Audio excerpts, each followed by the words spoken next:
We are all a part of that co-op model where the members are owners. What it takes is to buy into the business, literally, which figuratively means that we're going to generate revenue. Co-ops run off of the membership or the shareholders of the company. We had meetings and we talked with people, and they understood that it's going to take some investment to make this happen. The one-time investment by members solidifies their commitment to the co-op because they have a stake in how the co-op operates, and they have a commitment also to use the co-op services or buy its products. So common shares are the way our members buy into our co-op, and so they pay a one-time fee of $50 for us. That one-time investment helps the co-op avoid having to take out a loan or otherwise incur indebtedness, because the co-op members actually capitalize the co-op. To be a member, it's the share price, and the share price never changes. The share price takes care of all of this infrastructure that's being done right now. So your share, when you buy a share into the development, you're an owner. You fill out like a small membership form, just with like contact information, and there's the agreement that we have for all our members that they read and sign. And made sure that members were noted and that eventually were reseated and given proper documentation for their membership. Member of a credit union, the way that they get their shares is basically by opening a savings account. You get one vote being part of a credit union, and your shares in the credit union are your savings account. Some members want to invest more into their cooperative, and in Montana, cooperative associations and agricultural marketing cooperatives can both offer preferred stock. We have preferred stock, and it costs a little bit more, but that's actually where we have gotten most of our equity for this business. Interestingly, preferred stock does not garner any more power.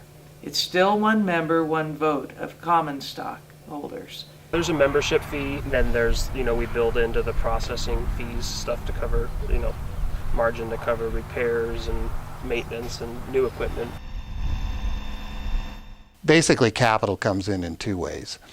Typically through rates.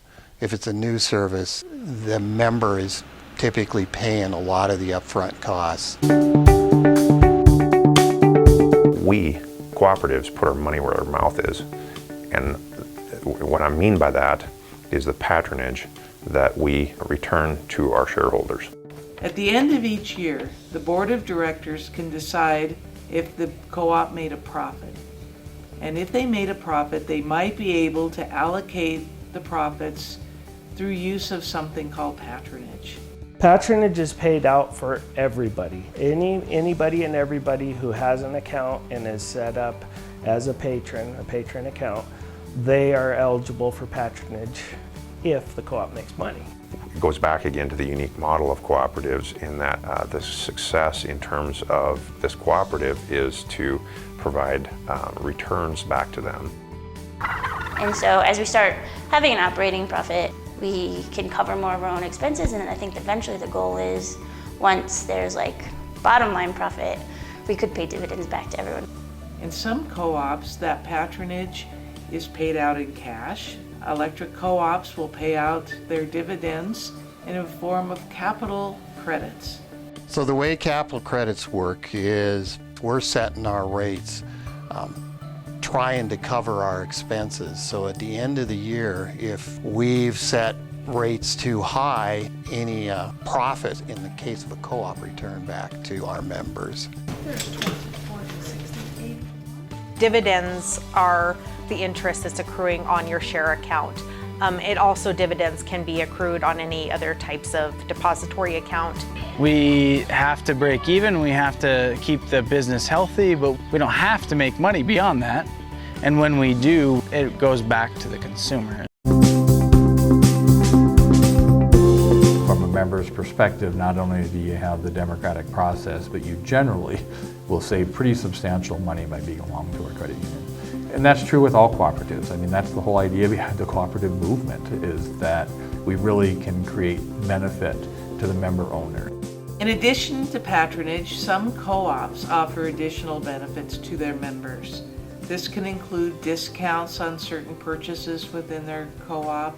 Farm supply co-ops often offer a continued discount on gasoline. When we get customers in, when they come up to the counter, if I recognize them, I'll immediately ask for their number to make sure they get their discount.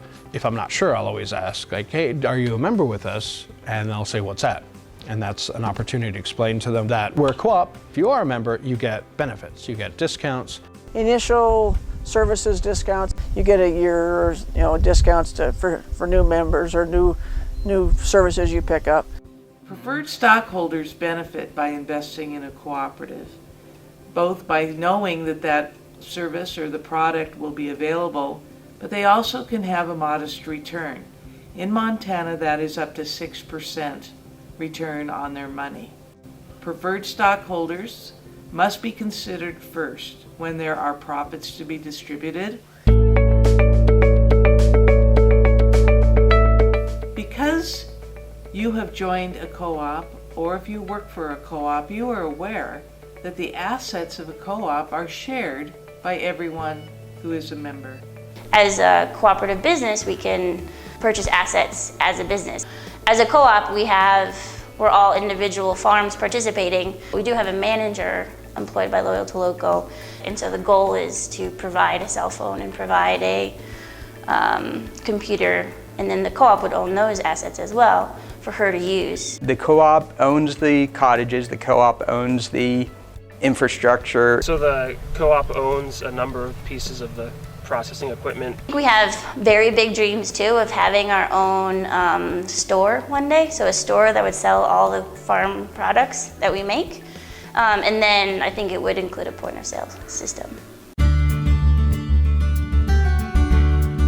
And the business is its consumers. That's literally what it is. And so if you have enough of that, then you have the fit for a co-op. If you have the demand and you have the willingness to create the supply for the demand, then you have a co-op.